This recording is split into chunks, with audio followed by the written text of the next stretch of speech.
Salut à tous et bienvenue sur Antenne Box. Aujourd'hui, on se retrouve pour la preview du combat à venir ce week-end entre Canelo Alvarez et Jaime Munguia pour tous les titres des super moyens possédés par Canelo Alvarez. Donc un choc entre deux Mexicains, un choix qu'a fait Canelo donc d'affronter Munguia parce que on le rappelle, aujourd'hui on est un peu dans l'arc Canelo, je vous donne les combats que je veux. Donc moi j'étais assez critique avec cette approche, j'avoue, parce que comme tout le monde, on attendait Benavidez. Il a choisi en conscience de ducker un peu Benavidez, de forcer tout le monde du coup maintenant à se casser dans la catégorie des mi-lourds s'ils veulent pouvoir récupérer des titres, parce qu'aujourd'hui il monopolise toutes les ceintures des super moyens et il n'entend pas se faire imposer quoi que ce soit. C'est lui qui veut dicter le rythme, dicter qui il affronte. Donc heureusement, quelque part, si c'est pas Benavidez, c'est quand même Munguia et c'est pas Jermall Charlo, ce qui semblait être dans les cordes. C'est pas non plus pour l'instant Berlanga, donc pour moi qui est encore moins méritant, parce que on rappelle que Munguia aujourd'hui c'est quand même le numéro 3 sur BoxRec, donc juste après Canelo et Benavidez. D'ailleurs on peut dire le numéro 2, vu que Benavidez monte aujourd'hui en mi-lourd et va affronter Gvozdyk pour son prochain combat. Et c'est le numéro 5 Ring Magazine. Mais encore une fois, pareil, Benavidez et Morel sont classés là-dedans, alors qu'aujourd'hui, ils ont décidé de faire leur valise et d'aller dans la catégorie d'au-dessus, donc en mi-lourd. Et si on enlève ces deux-là, Munguia se retrouve troisième, juste derrière donc Canelo, Plante et Mbili. Donc troisième parce que il y a champion, donc Canelo, numéro 1, numéro 2, numéro 3. Donc, quelque part, en termes de mérite sportif, s'il ne prend pas Benavidez, ce qu'on attendait tous qu'il fasse, ça se tient et c'est un choix logique. Après, forcément, on est déçu, mais c'était un débat qui a déjà existé auparavant, mais aujourd'hui, c'est vrai que Canelo a le sentiment d'avoir fait assez pour cimenter sa legacy et d'avoir le droit de s'offrir les combats que lui veut, pas forcément celui que le public réclame, en gardant quand même des affrontements qui sont compétitifs. Je trouve que c'est quand même plus compétitif Munguia que ne l'était Jermell Charlo qui montait de deux catégories. Donc voilà, il y a quand même une certaine équité là-dedans et au moins ça fait vivoter la catégorie, même s'il bloque beaucoup et que les fédés sont complices de ça. Et que je pense qu'à un moment ces ceintures auraient dû éclater, mais bon, c'est un autre débat. Donc on va parler aujourd'hui de Munguia parce que c'est ce qui nous intéresse et de Canelo bien sûr. Donc Canelo, ce sera son 65e combat. Il a aujourd'hui 60 victoires, 39 KO, 2 nuls, 2 défaites, donc 64 combats. Il a 33 ans et il va affronter Munguia, comme je l'ai dit, donc qui est loin d'être un faire-valoir dans ce combat, qui est à 43 combats, donc une belle expérience, 43 victoires, invaincu, 34 KO. Il a 27 ans et il fait 1m83, donc quand même 10 cm de plus d'après BoxRec que Canelo, qui fait 1m73. Le sujet, c'est est-ce que Jaime Munguia a les épaules pour le faire? Est-ce qu'il est capable de battre Canelo? Il y a un point qui est intéressant, je trouve, à noter, c'est que on voit qu'il y a une vraie perte de vitesse qui est mesurable aujourd'hui chez Canelo. Typiquement, Canelo, on a tous à l'esprit sa puissance, sa force de frappe, sur laquelle il mise beaucoup aujourd'hui, parce qu'on voit qu'il a un style qui est devenu exclusivement basé sur cette puissance, sur sa capacité à mettre des KO. Il travaille très peu en jab. J'ai vu aussi sur CompuBox justement que depuis sa défaite contre Bivol, il a réintégré plus de jab dans son arsenal parce que si vous regardez les stats qu'il a dans ses combats contre Plante ou contre Saunders, je crois qu'on est à 15 ou 10 jabs sur tout le combat, donc c'est minuscule. Et là, il les a un peu réintégrés suite à ce qui s'est passé avec Bivol, donc il est plus à en moyenne 50 jabs, donc réussi par combat, donc ce qui est pas énorme non plus, mais qui montre qu'il les remet un peu. Mais voilà, c'est vrai qu'il a un style basé quasi exclusivement maintenant sur la pression et la puissance, et pourtant, son dernier KO remonte à 2021 contre Caleb Plante. Donc sur ses derniers combats, ses 4 derniers combats, il n'a pas mis de KO, puisque je le rappelle, depuis Plante, il a perdu contre Bivol. Ensuite, il a gagné au point contre Golovkin. Ensuite, il a gagné au point contre John Ryder, et enfin, même s'il l'a envoyé au tapis, et enfin, il a gagné au point contre Jermell Charlo, qu'il a aussi envoyé au tapis. Mais il faut le dire, Canelo ne met plus de KO aujourd'hui. Donc la question c'est est-ce que Munguia du coup peut profiter de cette perte de vitesse pour en faire son momentum à lui. C'est vrai qu'il y a une dynamique dont on parle pas mal, le fait que Munguia a lui arrêté John Ryder, ce que Canelo n'a pas réussi à faire, donc dans son dernier combat, un combat où Munguia a su faire parler sa puissance. Après il a arrêté Ryder, mais comme je l'ai aussi dit dans un live récemment, c'est le Ryder qui est passé après Canelo, qui a pris beaucoup de coups, qui a pris beaucoup de punitions, déjà tout au long de sa carrière, et qui prend d'ailleurs sa retraite juste après le combat contre Munguia. Donc c'était quand même un rider en fin de course qui s'est fait arrêter par Munguia et qui était passé entre les mains de Canelo. Donc il faut relativiser quand même ce KO, même si ça n'enlève rien au mérite de Munguia. Et ce qu'il faut aussi se dire, c'est que Munguia, même si c'est quelqu'un qui a de la puissance dans les poings, quand il s'est retrouvé face à des adversaires durs et solides, comme un Derevanchenko par exemple, ou un Gabriel Rosado, il n'a pas réussi à les arrêter. Alors il met un down à Derevanchenko au corps dans le 12e round, mais à part Ryder, mais comme j'ai dit qu'il s'était pris Canelo juste avant, et ben les mecs solides, ils les arrêtent pas. Donc je vois pas aujourd'hui, et j'ai vu la vidéo donc de JC Box Attitude avant combat qui a le même sentiment, et voit pas non plus Munguia arrêter Canelo. Donc vraiment ça c'est un truc que je vois pas se passer.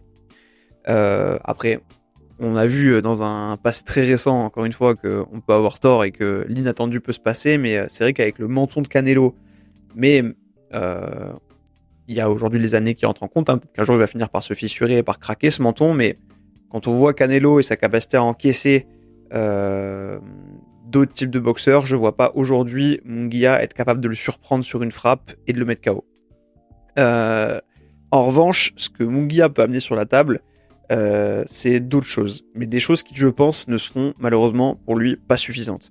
Munguia c'est un boxeur qui peut être un peu brouillon, un peu dirty et surtout très ouvert quand il est à l'intérieur.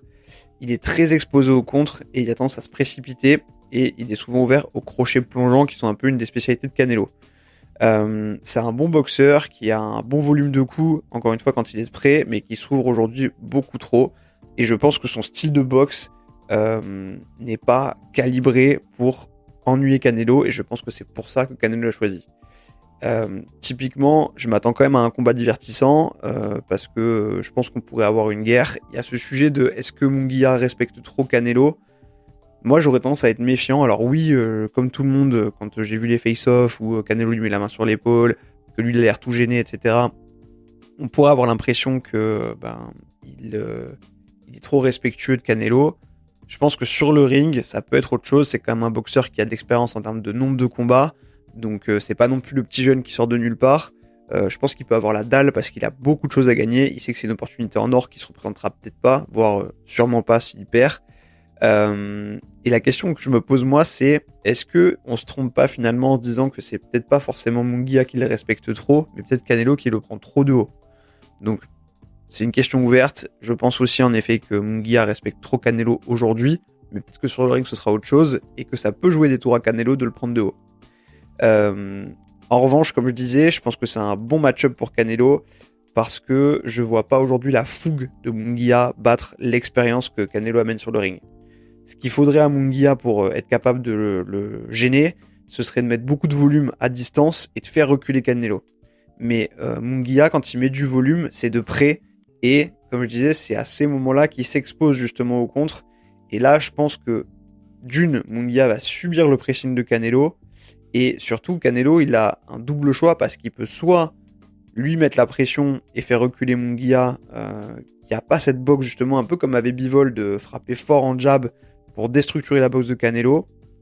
Donc c'est pas vraiment son style et c'est ça qui fait que Canelo, je pense, pourra avancer avec ses mouvements de buste et coincer Munguia et le faire reculer et mettre dans l'inconfort.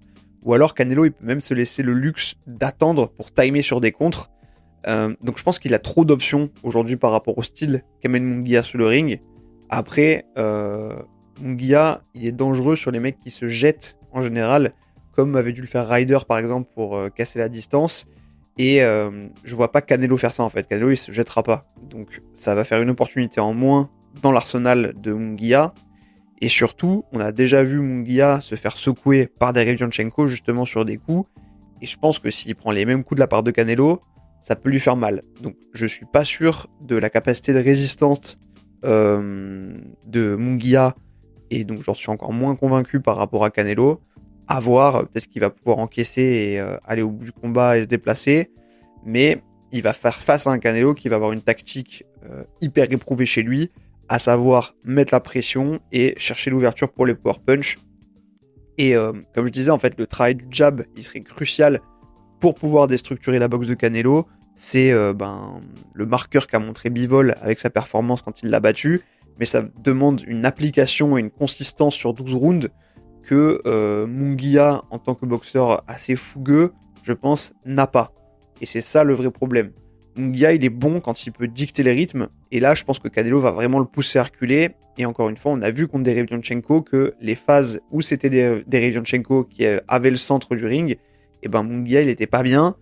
Et encore, Derevyanchenko, c'est pas un pressure fighter comme Canelo, il était plus sur une pression explosive. Là, je pense que voilà, Canelo, encore une fois, les mains hautes, mouvement de buste, il va le faire reculer, il va le coincer, il va le frapper fort. Et si Munguia se rebelle et veut aller à la garde près avec des combinaisons en volume, ben, je pense que Canelo va être capable de le timer et potentiellement de le finir. Après, il peut justement esquiver, bloquer sur toute la durée des combats, les 12 reprises, et frapper fort et marquer l'esprit des juges et bien toucher Munguia. Donc, j'arrive pas à voir aujourd'hui autre chose qu'une victoire de Canelo dans ce match-up. Je vois pas aujourd'hui Munguia avoir les armes et le style de boxe pour perturber Canelo. Je serais content d'avoir une surprise parce que ça rebattrait quand même énormément les cartes et ce serait cool. Donc voilà, dites-moi ce que vous en pensez, si vous avez un avis différent ou le même que moi. J'avoue que après ce combat contre Munguia, franchement, là, il y a plus énormément de place à autre chose que Mbili, je pense, s'il continue à monter les étapes comme ça. Et je pense qu'en plus, Mbili, aujourd'hui, il fait pas peur à Canelo comme pourraient le faire d'autres. Donc je pense qu'il pourrait tenter de le prendre en se disant c'est le mec qui monte, je peux avoir un truc à faire et du coup calmer les ardeurs. Et je pense que c'est un coup à jouer pour Mbili et que ça pourrait être un bon combat. Donc espérons que ça passe. Et après, encore une fois, même si Munguia venait à gagner contre Canelo, ben, ça me ferait plaisir de voir quand même Mbili contre Munguia, pourquoi pas. Mais voilà, je pense que l'étau se resserre aujourd'hui parce que, comme on l'a dit, Morel et Benavidez, que je pense de toute façon ils ne comptaient pas affronter, sont montés aujourd'hui en mi-lourd. Donc à voir qui va rester sur l'échiquier. On parle de Berlanga, ce sera sûrement lui parce qu'il a des bonnes relations avec Illion et avec Matchroom. À voir s'ils nous mettent Jermall Charlo. Mais bon, si Canelo boxe aussi longtemps qu'il a dit qu'il avait prévu de le faire, à savoir encore 4 ans, je vois mal comment là-dedans il pourrait esquiver Mbili dans la dynamique dans laquelle il est actuellement. Surtout que, ben voilà, Mbili aujourd'hui, je pense qu'il ne le rank pas comme un Benavidez, qui lui fait, je pense, clairement peur. Donc voilà. Je pense que c'est un peu tout ce qu'il y avait à dire sur ce combat. Je pense que ça va être un beau combat, assez divertissant. Après, je suis pas hyper hypé parce que j'avoue que je vois pas d'autre issue qu'une victoire assez nette de Canelo par rapport au style et par rapport à l'état, pas l'état mental j'allais dire, mais à l'état d'esprit de Munguia qui a l'air justement un peu sur la réserve. Donc on a vu encore une fois qu'on pouvait se tromper lourdement, hein, c'est ce qui s'est passé avec Kenny Garcia, donc pourquoi pas une nouvelle surprise dans un timing assez rapproché. Voilà tout ce qu'il y avait à dire. N'hésitez pas à me donner votre avis en commentaire. Merci beaucoup d'avoir suivi ce podcast. Si ces vidéos vous plaisent, vous pouvez les liker, les partager, bien sûr, les commenter. Ça m'aide beaucoup pour le référencement. Mettre une bonne note sur les plateformes de podcast. Venir discuter avec moi sur Instagram, ça fait toujours plaisir.